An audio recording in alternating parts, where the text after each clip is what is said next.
description below. Now, without further ado, let's go ahead and let's get started. Let's get started.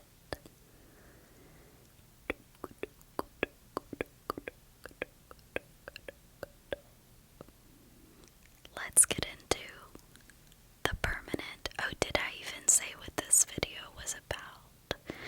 So I'm gonna be answering more questions that I was asked on the previous permanent makeup Q&A, where I traced my permanent eyeliner.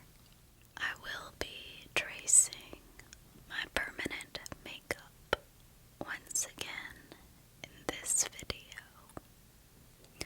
while answering questions and talking about some of the lesser known facts that you may not know about permanent makeup.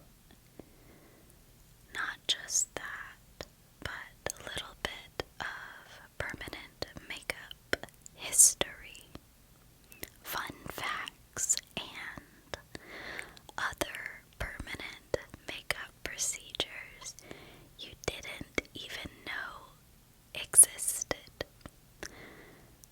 I'm not gonna lie, I didn't even know some of these existed, and I'm questioning why they exist because I don't even know if they're a good idea or not. So let's get into the video. Do you like my little wooden dowel pointer? It's definitely a step up from that rhinestone tool I used in the original video. So if you would like to watch the original permanent makeup ASMR video, where I go more into detail about my own personal permanent makeup experience, I'll be sure to link that video in the description. Now, let's get into some of the questions. And these are generalized questions. They don't necessarily relate to my own personal makeup experience. And I'm just gonna answer them to the best of my knowledge. I'm not a professional, as most of you know. I'm not a professional at anything. I just make YouTube videos. But I do know a thing or two about permanent makeup. Permanent makeup. This is like my magic wand. I kind of like it. So let's start with the first question.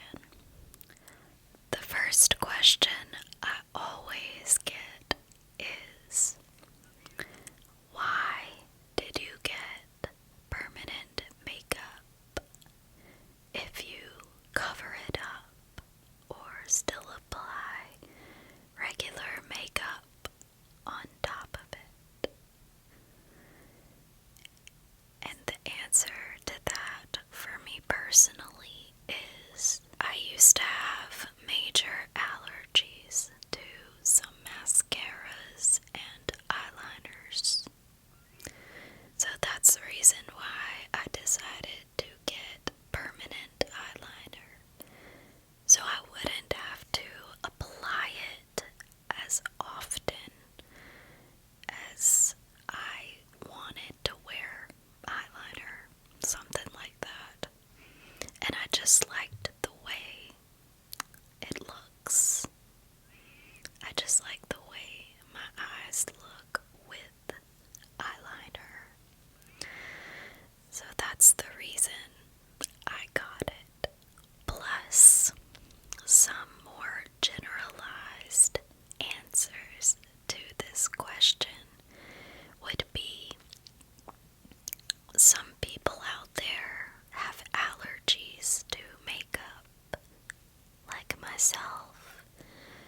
sweat it off as easily or at all. So if you're in swimming or you sweat a lot, maybe you go to a lot of pool parties, you will always have permanent makeup on, no matter what. Another reason why some people may get permanent makeup, especially permanent eyeliner, would be the fact that maybe they don't know how to put on eyeliner. Maybe they're not into makeup. They don't care to learn, or they're just really lazy, but yet they like the way it looks. So they decide, hey, I'll just get my makeup permanently done, professionally, forever, so I'll never have to worry about it again. Hey, it's possible. Now, another good answer to this question, and it kind of leads me into the next question, is permanent makeup isn't always makeup in the traditional sense. It can also be scar cover-up, cosmetic as far as maybe shadowing the face, evening out skin tones, maybe covering up a birthmark. So I know the question was directed towards actual, like, eyeliner type of makeup, but I want to emphasize that permanent cosmetics aren't always used for makeup in the traditional sense. So keep that in mind as we proceed to the next question. So I've gotten this question on my previous ASMR permanent makeup Q&A, and I've also received this question on the OG permanent makeup video, which I forgot to mention. I will link that in the description as well. I'm sorry, I just really love pointing. I'm gonna point at you the whole time, so get used to it.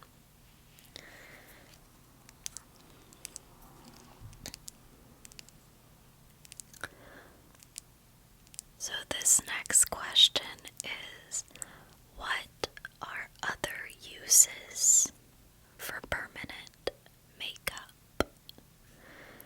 What else can you use it for besides to make you look pretty?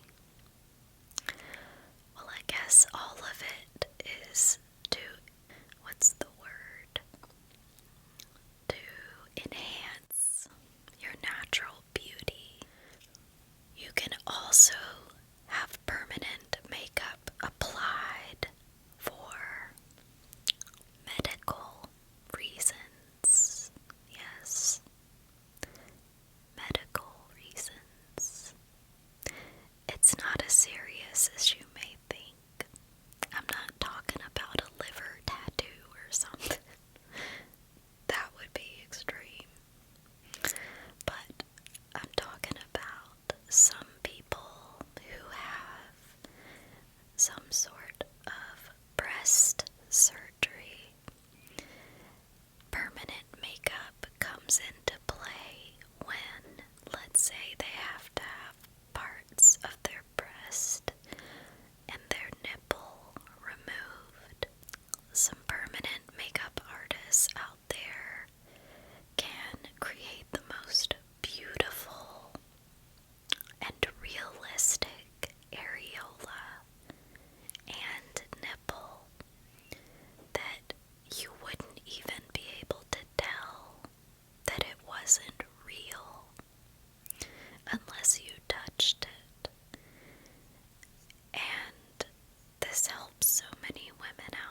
reconstructing like a fake nipple and all that. It looks fantastic. Highly recommend if you're in the market for a new areola. So, other medical purposes that permanent makeup could serve is scar cover-up, which is exactly what I had done here. Unfortunately, I always have trouble filling in the scar because it doesn't take the makeup very well. I received very faint permanent makeup to cover up my eyebrow scar. It's pretty much gone now. I'll show you more of that once I show you a close-up of my permanent makeup without all of this makeup on. I'll show you that in just a minute. I wanted to answer some questions first. So other reasons besides scar cover-up are skin tone evening. Yes, and that's yet another thing that I got done. I had a bad piece of jewelry turn my nose green, and it basically tattooed it because the piercing was open, like an open sore, and the ink or the green jewelry color got into the open wound and essentially tattooed a green dot around my piercing.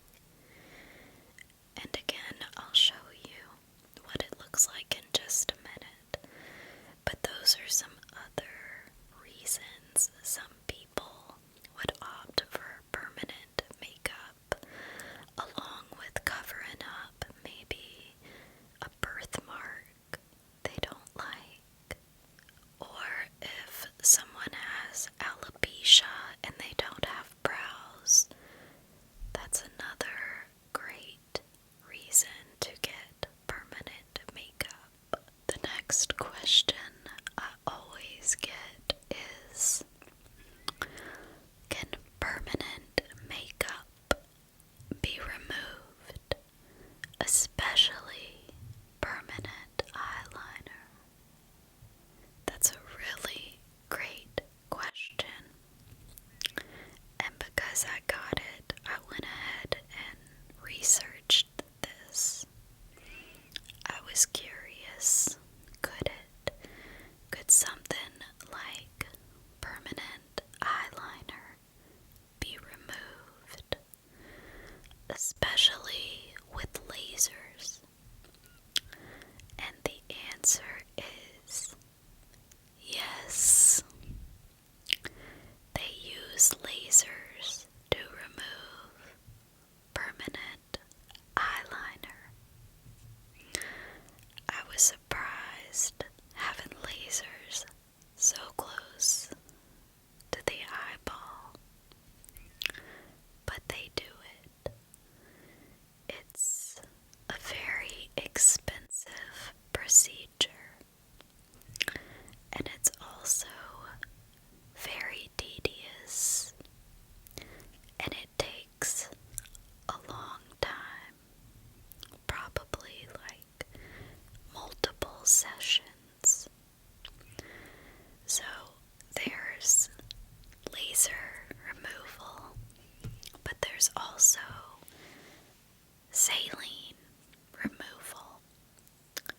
I was confused. Did they just dump eye drops on their eyelids and hope for the best? No. What they do is they put real saline, just like you would think, saline solution, into a microderma pigmentation tattoo gun,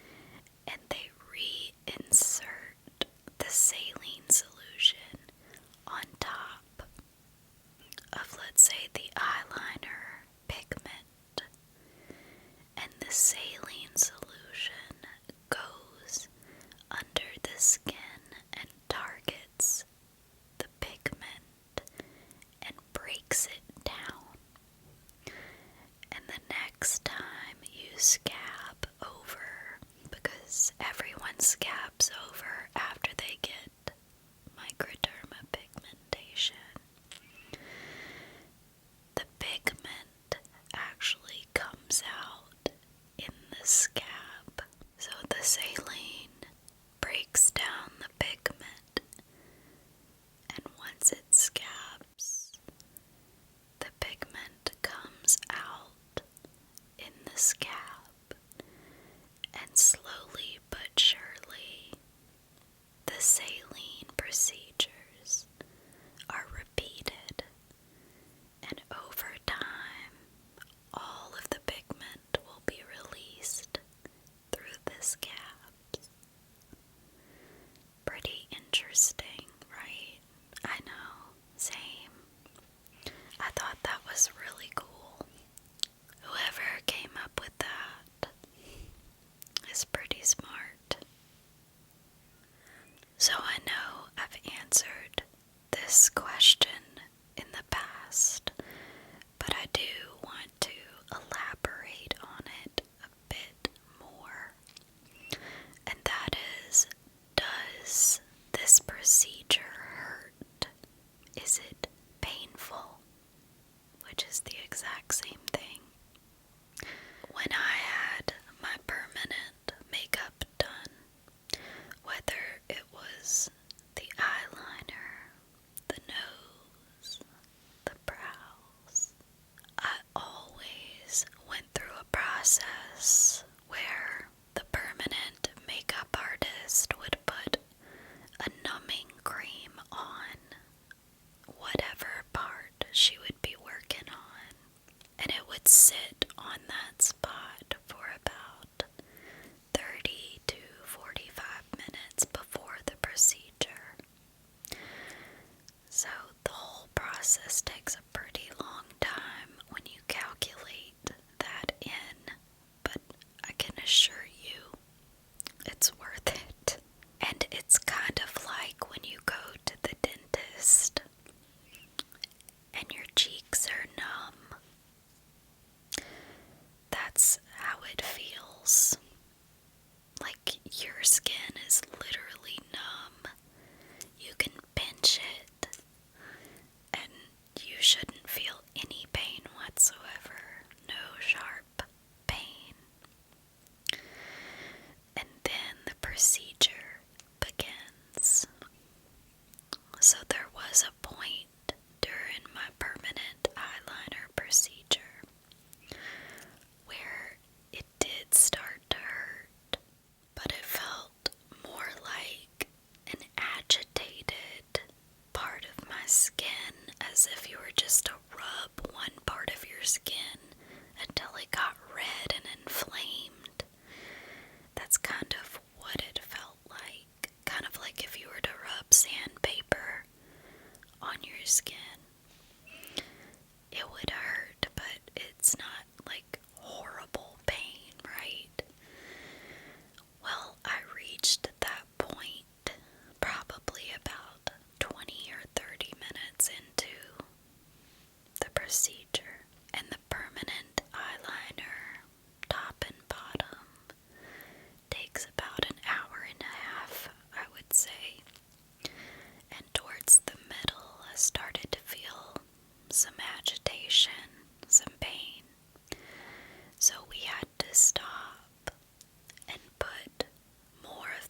is to rush through the procedure.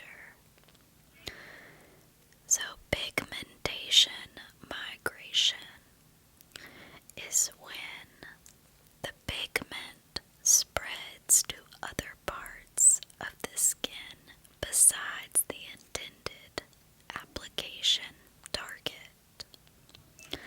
So this can create, of course, like a blurred look to the final product. It could spread out and be like a blob apart from your actual permanent makeup. It's a mess.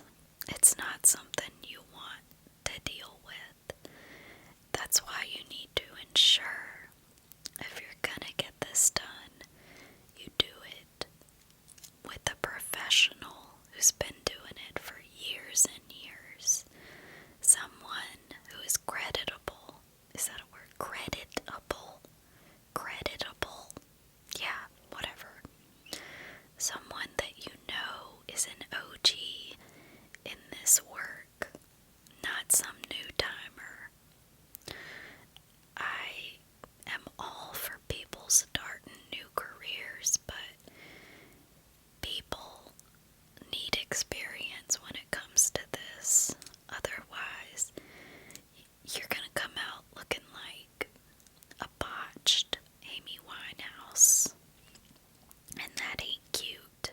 Some of the reasons, or the reasons why the pigmentation migration happens, is sometimes you'll see permanent makeup artists using more than 3 needles in their micropigmentation gun.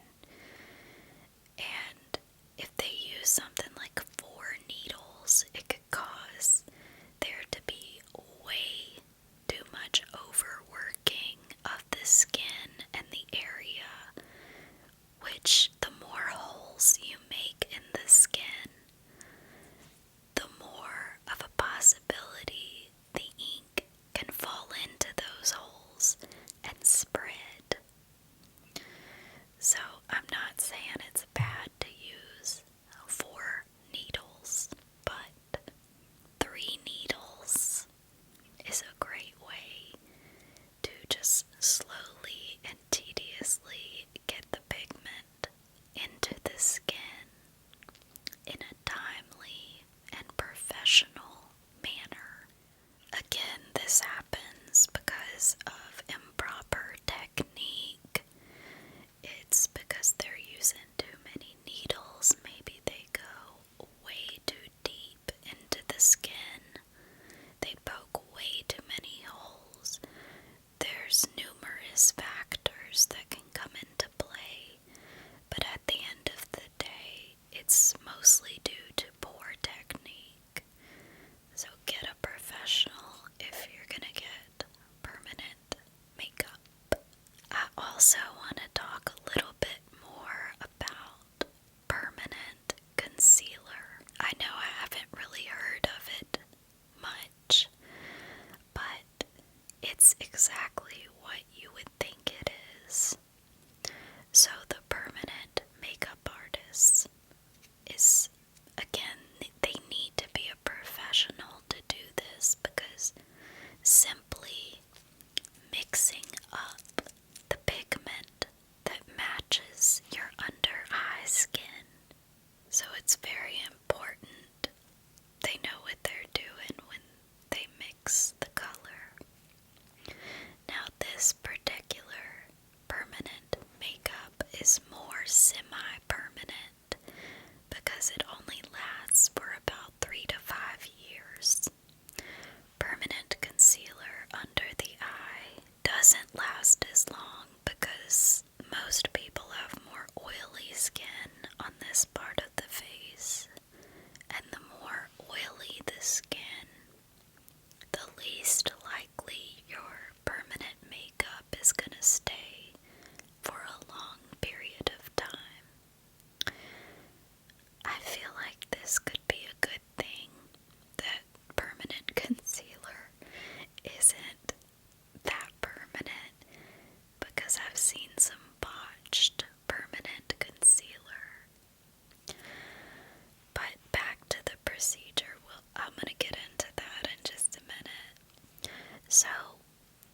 when a professional does really good permanent concealer, the whole goal is to brighten up the under eye. They're gonna mix up a color to cancel out those dark circles and brighten up your under eye area. It's a thin layer of pigmentation that doesn't alter the skin tone as much as you would think. So it looks right. So it's almost like your skin shows through it a little bit, but it also cancels out those dark circles at the same time, if done correctly. That's why you have to go to someone who specializes in permanent concealer, because it is a whole other ball game. It's a completely different thing. Blending that in. And like I was saying about the Botched permanent concealer, if it's done wrong, it could come out looking blotchy, uneven colors, and let's say you get a tan, your permanent concealer is gonna stay really bright, and of course the rest of your skin is gonna get darker. You're definitely gonna see that bright pigment under the eyes. Now, I don't know if this is a given or if this is something that's you should expect if you get a tan with permanent concealer. I didn't read that much, but a real professional permanent makeup artist will ensure that it's faded out properly to where if that happens, it won't be as harsh. So it's very important a professional does it. I can't stress that enough, because it's your face we're talking about here. Can't stress that enough. So now let me show you my permanent concealer, which I'd also like to mention. I have gotten a tan on my nose before, and I never saw my permanent concealer over my piercing look lighter than the rest of my skin. And that could be, it's just so thin, it's not even, I mean, you can still kind of see my piercing, which you'll see in this footage, but here is that footage of what my permanent makeup looks like. So here you can see my permanent eyeliner. Not only a permanent eyeliner on the top and the bottom, but I also have a smidge of permanent makeup on my brow here. I don't believe I showed you this in the previous permanent makeup video, because I had done my brows. But you see where there's this line that goes through my brows? That's where I had a way more prominent bit of permanent makeup that has definitely faded over time to help cover up that scar. Because when I was younger, I got hit in the head with a baseball bat. I probably deserved it. Just kidding. Maybe I did though, for real. And it caused a lifelong scar through my brow. I've always hated it, and although I got the permanent makeup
And you're probably wondering why she did that. The reason is I had a cheap nose ring that I kept in my nose for a long time, not realizing it was turning green. The nose ring was supposed to be made of sterling silver. Turns out it was made of cheap metal that turned the nose piercing green.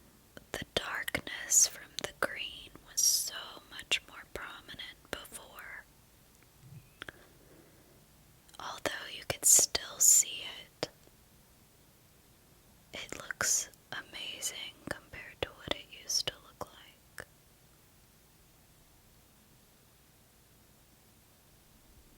So here is another look, a little bit closer, of my permanent eyeliner, which I'm very happy with. I think it turned out incredible. It starts from here and goes all the way out into a perfect little wing. I really love the way the wing is very subtle. It's perfect. Look at it.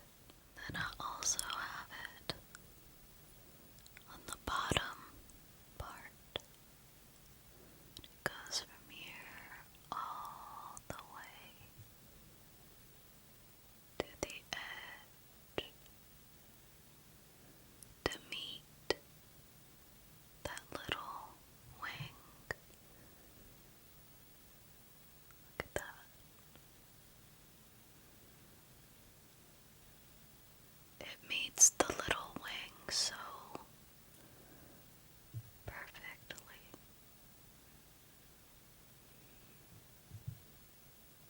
Look at that. Now let's do the same on the other eye. Not only are the wings perfect, but they match each other perfectly.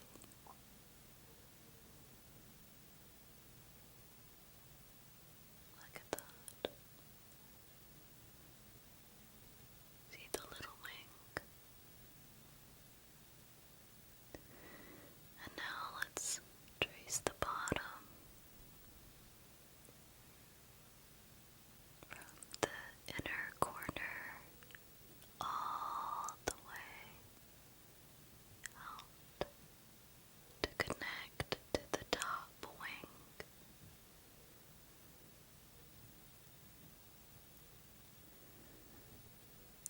Look at that top wing. And it all just flows together so nicely.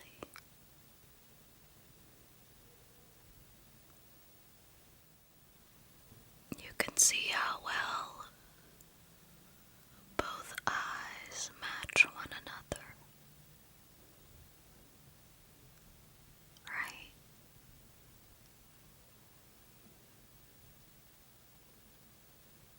If I were to get permanent makeup on something else on my face again, I would most likely get my lips done.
so my permanent eyeliner has stayed intact. But for some people, it fades away within a few years. That's why a lot of people go back to have it touched up over time. Another procedure that's very mind-boggling to me is permanent contour. Yes.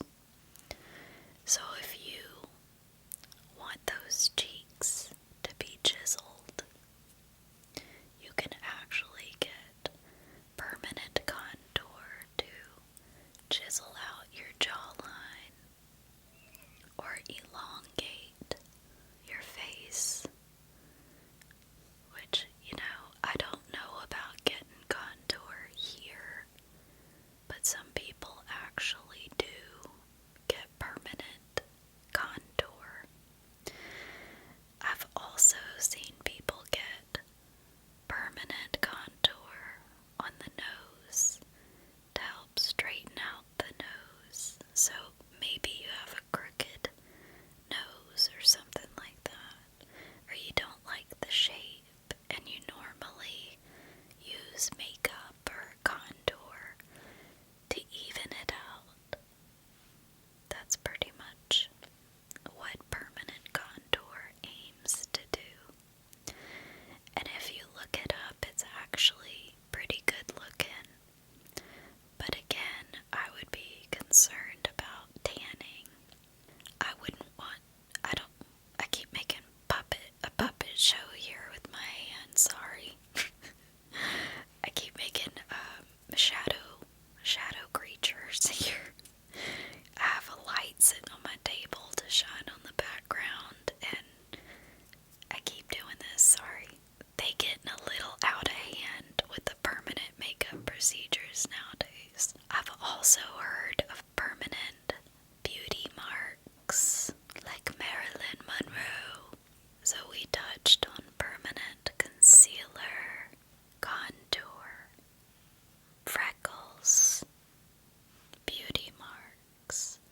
Of course, more popular procedures include blush and, most recently, lip blushing. Lip blushing is basically permanent lip color, but it's aimed more at making your lips look fuller and more defined, not as much as the color, like coloring them in like lipstick. It's more just to enhance your lips or to even them out. Maybe you don't like your Cupid's bow, or you wish the bottom part of your lip was bigger. That's what lip blushing aims to do, is to enhance your natural lips and make them look prettier.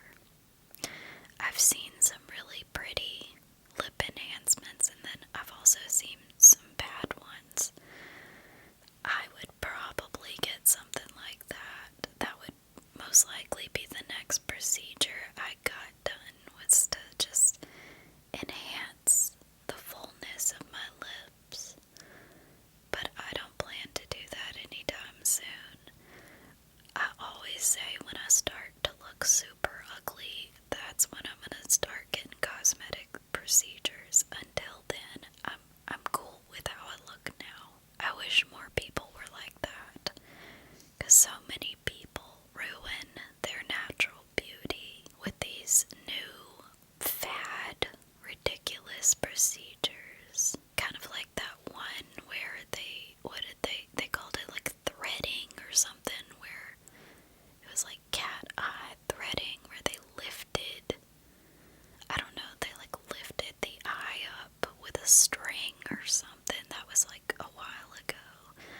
But a lot of people had it botched, and a lot of young people keep messing with their faces. And if you're a young person, don't fuck with your face until you get old like me, because you're gonna look old should start looking old. Leave your damn face alone, young people. I left my face alone.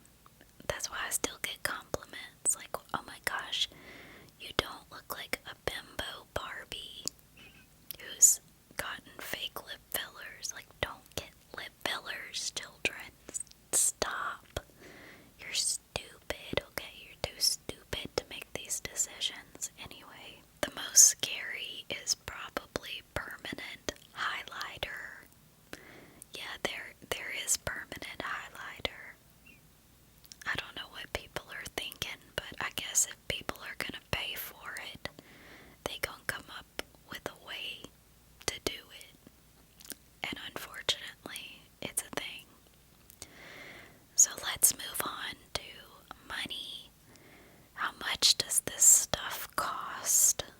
The most expensive procedure that I've researched is something that I've never even thought about, but now I would totally get this done, and it's called, what the hell is it called? Let me look at my notes. It's called Scalp Pigmentation.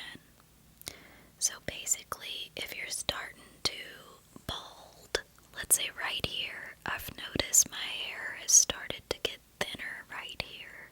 So basically, they'll go in with the microderma pigmentation and they'll put these little tiny dots that look like hair, and they fill in parts of your scalp. So if you're balding, or maybe you're completely bald, they will do an entire head of essentially fake hair, and it's incredible.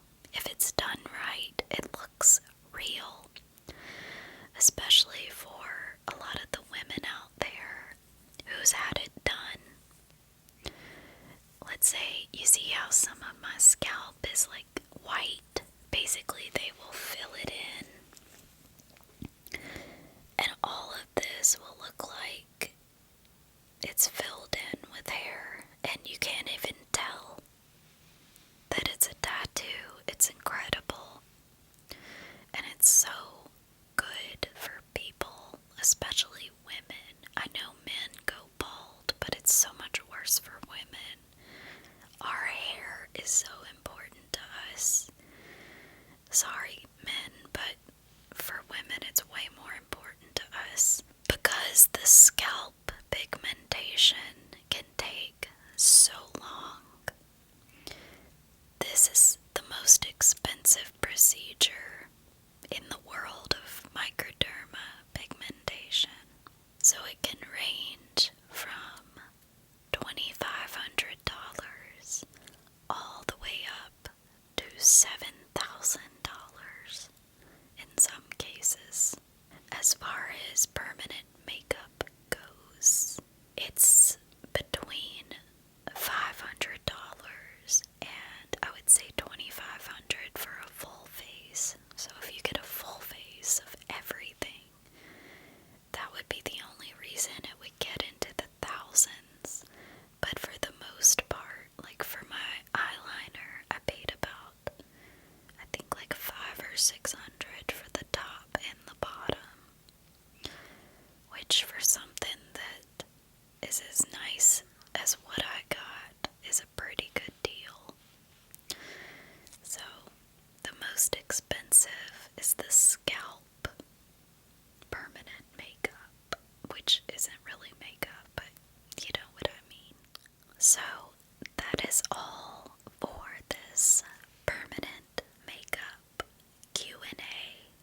you're still awake,